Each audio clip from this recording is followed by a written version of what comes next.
December 1944. Snow covers the American artillery batteries near Bastogne, Belgium. Exhausted gunners heave 95-pound shells into smoking howitzer breaches, answering routine fire requests coming through the radio net. Everything seems normal. Then, the radio crackles again. A confident voice reads out fresh coordinates using correct American call signs and perfect authentication codes. Minutes later, a frantic report arrives from the front lines. The artillery fire is not hitting the Germans. The shells are tearing directly into American infantry foxholes. 47 men are down from friendly fire, and an enemy infiltrator is using American airwaves to orchestrate murder. When General George S. Patton learns of this betrayal, he does not just change frequencies. He sets a silent trap that turns the stolen codes into a coordinate for absolute destruction. This is the true story of what Patton's artillery commander did when German infiltrators used captured American call signs to direct deadly friendly fire, and how he trapped them using a false codebook. Before we continue, make sure you subscribe to the channel. We specialize in telling the forgotten World War II stories that prove exactly why the right question kills the wrong cover. Lieutenant Colonel Frank Reynolds was 38 years old. From Buffalo, New York, commanding 3rd Army Artillery Support. He was a veteran of 12 years in the big guns. He had directed heavy fire through the dust of Sicily, the mud of Italy, and the hedgerows of France. War had cost him his younger brother, killed by a stray artillery shell during the North African campaign. That loss made him obsessed with numbers, grids, and perfect radio discipline. He knew what heavy steel did to human flesh when a single coordinate went wrong. He spent his nights reading signal logs and studying battery reports. He demanded perfection from every radio operator under his command. Now, on this freezing December morning, he stood over a map board in a canvas tent, tracing a pattern of dead American infantrymen directly back to his own firing batteries. Captain Wilhelm Krause was 32, a German artillery officer from Heidelberg attached to the elite saboteurs of Operation Grafe. He spoke perfect English, learned at the University of Heidelberg before the war. He believed the American soldier was a lazy, uneducated peasant who could be easily tricked by a superior German mind. He believed the German army would conquer through absolute intellectual dominance. He wore a tailored wool uniform, completely free of frontline mud, and a bright, polished iron cross. He sat in a dry, heated concrete bunker 8 kilometers behind the German lines, drinking hot coffee. For 5 days, he had used a captured American radio and stolen codebooks to call down false fire missions. He had already wasted $400,000 of American ammunition on empty fields. More importantly, he laughed as 47 American soldiers died from their own guns, and he planned to continue the deception for 10 more days. By mid-December 1944, the Allied advance across Europe had ground to a sudden, freezing halt. Adolf Hitler had launched his final, desperate gamble in the Ardennes forest, catching the American lines completely by surprise. The onslaught created what history would call the Battle of the Bulge. The weather was a weapon in itself. Thick fog blinded Allied aircraft, keeping the skies empty and leaving the ground troops isolated.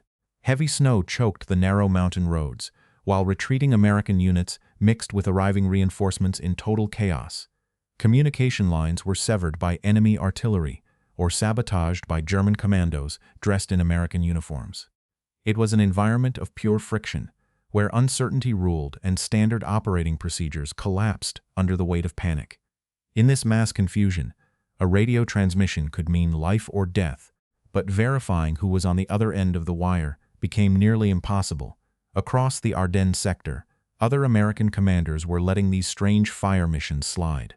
They blamed the rising friendly fire casualties on green troops, bad map readings, or the inevitable fog of war. In the heat of combat, it was easier to believe that a stressed forward observer had simply misread a grid coordinate than to suspect a sinister, coordinated enemy plot. Officers shook their heads, logged the casualties as tragic accidents, and ordered their batteries to keep firing to stem the German tide. They treated the deadly errors as isolated incidents of battlefield bad luck. But Frank Reynolds refused to accept bad luck as an explanation for 47 dead Americans. He sat in his freezing command tent, staring at the raw data, ready to prove that the deadly coordinates were not an accident. The radio speaker inside the American fire direction tent sputtered through the freezing air. Captain Robert Miller, a 26-year-old officer from Columbus, Ohio, keyed his microphone. He belonged to the 244th Field Artillery Battalion. For 3 days, he had watched confusing coordinates come across his desk. Now, a fresh fire mission request was humming through the receiver. The voice on the other end used the correct daily authentication code. It claimed to be an American forward observer team near the ridge. Miller pressed the button. Identify your target grid again. Fox 3. Miller said, "The coordinate is William George 8412, the radio answered. Miller checked his large map board. That grid is a completely empty snowfield, Miller said. The voice grew sharp. Fire for effect on my command, the radio replied. Our ammunition stocks are low because of the blocked roads, Miller said. We require visual confirmation of enemy tanks before we burn 20 salvos. The radio remained silent for a brief moment. Your job is to fire the guns. Captain, not to argue, the voice said. State your unit commander's name for verification. Miller said, My commander is dead, the voice answered. You will execute the mission immediately. Miller felt a cold chill. The English grammar was completely perfect, but the pronunciation was too formal. Listen to me, Fox 3, Miller said. Army signal regulations require a secondary voice check for unverified target changes. Hold your transmission. Do not lecture me on your pathetic field manuals, the voice snapped. The operator on the other end laughed. It was a cold, arrogant sound. You stupid Americans follow checklists while we dictate the terms of this winter. Your simple minds cannot comprehend real Prussian tactical dominance. Who is this? Miller asked.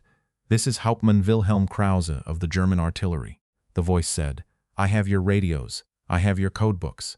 I have used your own big guns to butcher 47 of your infantrymen while you sat blindly in the mud.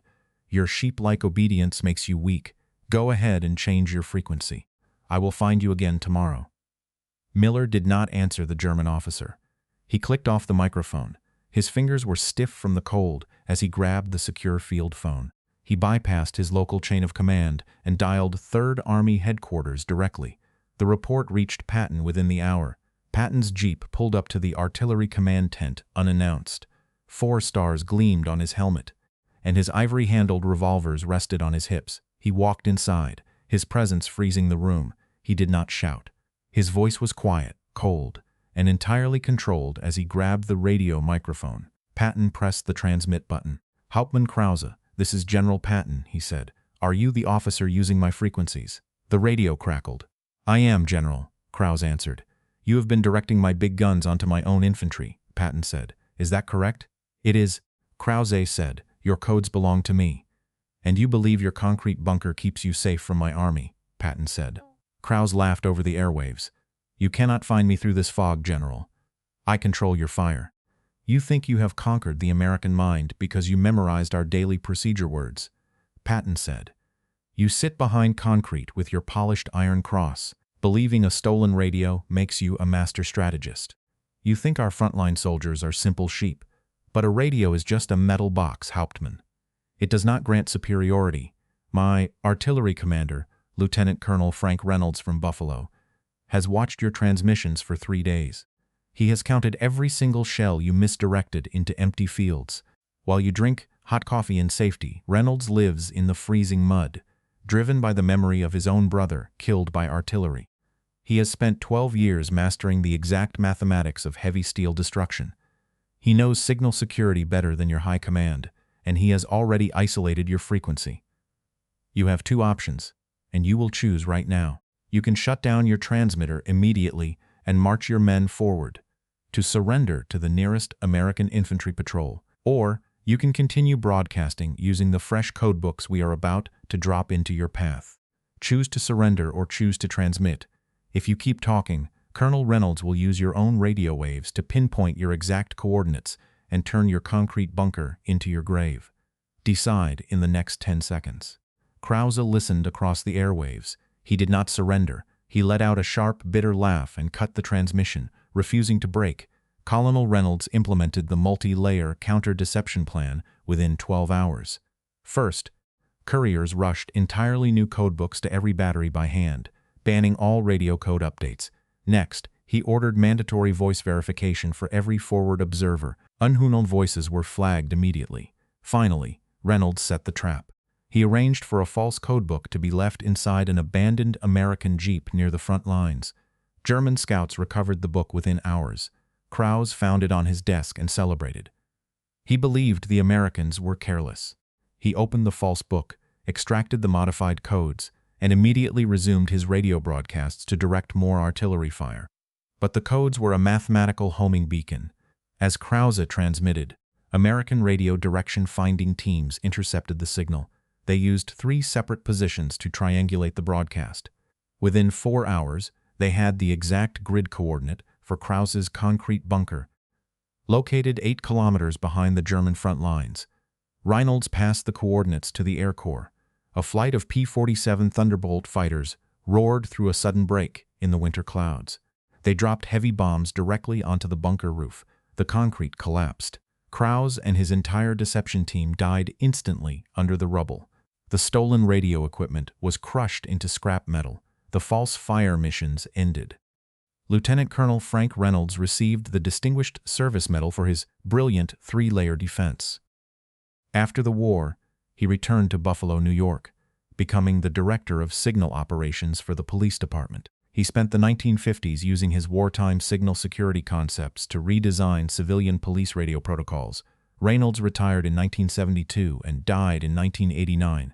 His son later became an FBI agent, ensuring his father's voice verification concepts were taught at the FBI Academy. Hauptmann Wilhelm Krause never returned to Heidelberg. His remains were recovered from the concrete rubble in 1946 and buried in a quiet cemetery. The tailored uniform and polished Iron Cross he prized were lost to history. His family received only a brief casualty notice, never learning that his unearned arrogance had turned a stolen American radio codebook into a direct beacon for his own destruction. General Patton never spoke about the deception publicly, keeping the final report locked inside his desk. He left a single note in his private journal about the encounter. Krause thought he could redirect my artillery for free. Patton wrote, Reynolds caught the pattern, set the trap in 12 hours, and executed the kill in 4, chound the codes, and the equipment becomes useless. Some historians have argued that Patton and Reynolds took an unnecessary gamble by letting the enemy retain access to American frequencies, suggesting that a complete radio silence across the sector would have protected infantry lives more effectively. Others have argued that this aggressive counter-deception was a brilliant tactical necessity, as it was the only definitive way to permanently eliminate a highly sophisticated intelligence threat during a critical battlefield crisis. What is certain is that the strict voice verification and multi-layered authentication protocols established during those frantic 12 hours permanently altered combat communication doctrine, protecting thousands of future soldiers. If you had been in Patton's position, would you have risked using a false codebook to trap the enemy, or would you have simply ordered a safer, total radio silence? Let us know in the comments. And if you want more stories about how the right question kills the wrong cover, make sure to subscribe.